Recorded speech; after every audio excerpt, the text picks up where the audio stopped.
자, 그럼 여기서 주목할 만한 한 장면이 있죠. 바로 권성동 의원의 불출마 선언입니다.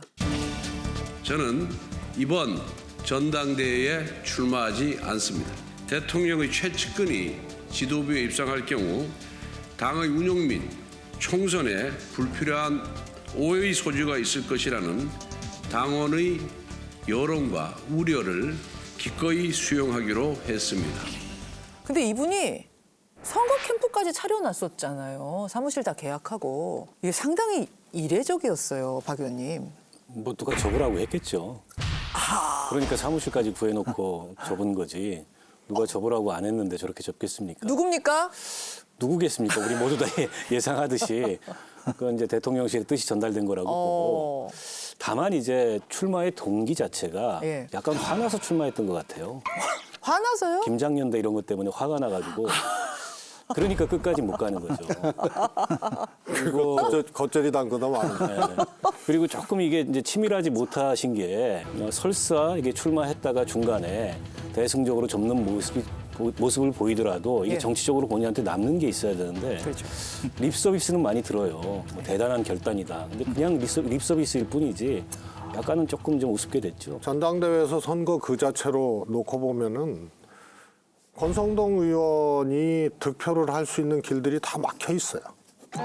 좀 구체적으로 설명해 주세요. 우선은 지지도가 너무 안 나오잖아요. 그렇죠. 그다음에 장제원 의원이 있잖아요. 네. 윤심을 팔아서 소위 말해서 의원들 또 조직놀이 이런 것을 할 수 있는 길이 장제원 의원 때문에 또 막혀 있어요. 아, 내가 윤핵관이요 하기에는 저 윤핵관이 다른 사람과 손잡고 있는 상황. 그러니까 인기도 없고 조직적 돌파도 못하고 윤심도 등에 없고 막 캠페인도 못하고 이러니까 선거를 뛸 수 있는 여건, 득표를 할 수 있는 수단과 길들이 안 보이는 거예요. 그러니까 대표 출마할 당시에는 각자 출마를 한 거예요, 그냥. 예, 예. 자유 의지에 따라서 출마를 했는데 그중에 보면 이제 내가 윤심을 대변하고 있다라고 주장하는 분이 권성동 의원은 윤핵관 일장이라 그러잖아요.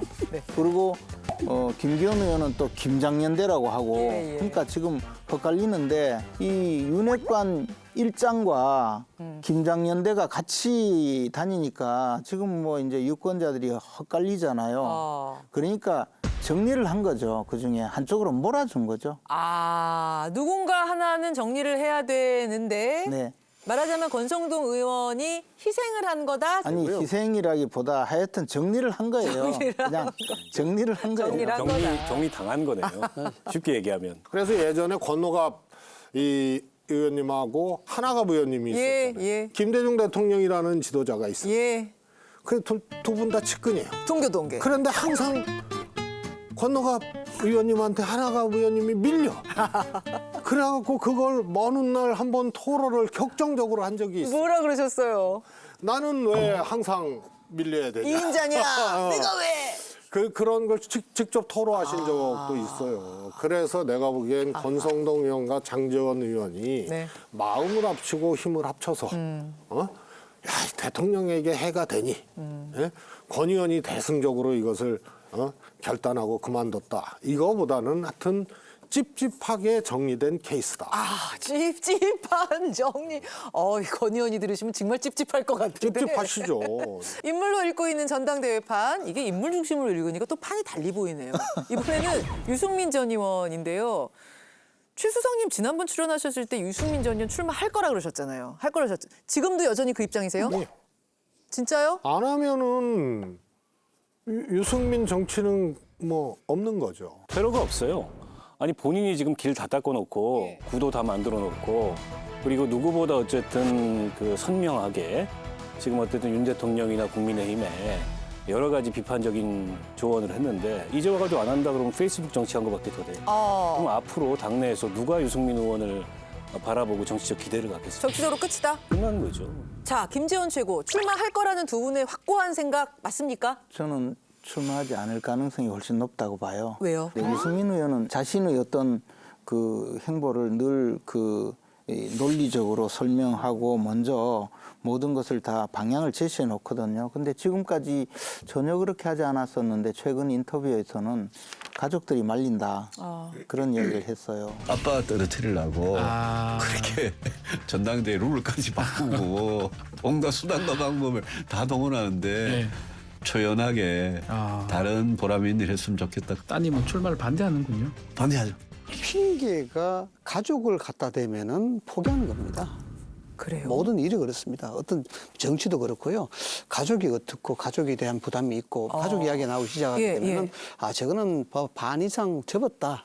이렇게 보시는 게 상식적으로 저는 뭐 경험으로 봤을 때 그렇다 봐야 되고요. 그 두 번째는 이미 갈등에 대한 부분을 이야기하기가 좀 미안할 정도로 원색적인 윤핵관 공격을 하고 있고 이런 것들은 이미 여기에 떠날 준비가 돼 있다라고 해석을 해야 됩니다. 그런데 뭐 기대할 수 있다는 건 유승민 전 의원이 기대할 수 있다는 게 뭐겠습니까? 끝까지 완주해서 네. 어떤 처절함을 보여서 네. 여기에 대해서 유승민에 대한 가치를 다시 한번 존재를 부각시키고 있고 여기에 대해서 여론을 한번 업어보고 싶다는데 지형이 달라져 버렸어요. 땅 토지 자체가. 룰이 바뀌면서요. 예, 룰이 바뀌어 버렸어요. 유승민 의원은 지금 출마를 한다면 왜 출마를 할 것인가를 한번 짚어볼 필요가 있죠. 첫 번째, 당대표 당선 가능성이 매우 희박함에도 불구하고 이게 전제되는 거 아니에요? 네, 그렇죠. 그러면 뭐냐면은 하나는 의미 있는 메시지로 정치인 유승민의 존재를 각인시킨다. 분명히 하겠다. 하나는 선전하겠다. 이 두 가지거든요. 네. 그래서 대표 되려고 나오는 거 아니에요, 이미. 이 룰 속에서는. 예. 그 상식 아니에요? 그러면 무슨 메시지를 던질 것이냐. 지금 유승민 메시지가 의미하는 거는 윤 대통령 성공해야 되는데 거기에 아부하고 권력에 기생하고 해서 어쩌고 저쩌고 해가지고는 총선 폭망한다. 그리고 그 과거에 우리 경험이 있지 않느냐. 그 메시지겠죠. 이거거든요. 이게 입증될 가능성이 매우 큽니다. 그러니까 이번에 떨어지더라도 예, 예. 총선에서 패배로 귀착이 되는데 그게 유승민이 전당대회 과정에서 강력하게 던졌던 그 메시지하고 일치가 되는 결과가 나오면은 길이 열린다. 유승민 길이 열리는 거예요. 그러니까 메시지를 이번에 확실하게 각인시키는 그 역할이라도 전당대회를 민주당도 해보라. 그랬어요. 노무현 대통령 때도 그랬고요. 함께하는 소위 친노라고 했던 이 정치인들이 패족 상황까지 가는 상황이 있었지 않습니까? 그게 주류의 운명이에요. 그래서 대통령과 함께 가는 세력은 당이 어렵고 선거 승리가 어렵다 그러면은 반대되는 세력에서 이 대안이 나오게 대안세요. 되는 거고. 그래서 대선 때도 항상 대통령들은 임기 말기에 지지율이 떨어지잖아요. 그래서 후보가 대통령하고 차별화할 거냐 말 거냐. 그렇죠. 이런 게 있었고요. 대선을 꿈꾸는, 대권을 꿈꾸는 유승민이 진정으로 강력한 의지가 있다면 이번에 패배하는 것을 전제로 이 메시지를 던지면서 훗날을 꿈꾸는 의미의 출마인 거예요. 결국에는 이제 이번에 출마해서 패배하고 당이 망하기만 기다리다가 당이 망하면 그때 기회가 온다. 뭐 그런 논리하고 똑같잖아요. 또 이렇게. 패배죠. 패배가 되면 그거는 후폭풍이 엄청나잖아요. 자, 알겠습니다. 저는 이제 얘기 들으면서 야, 국민의힘 전당대회가 성공했구나 느낌이 드는 게 어떻게 대선 후보 앞두고 토론회 할 때처럼 지금 뜨거워요. 인물 하나하나를 놓고. 그리고 나무당 사정을 너무 잘 알아요. 아니 근데 나무당. 아니 그냥 그 당이 내부 사정을 너무 잘 드러내요. 뭘 숨기질 못해.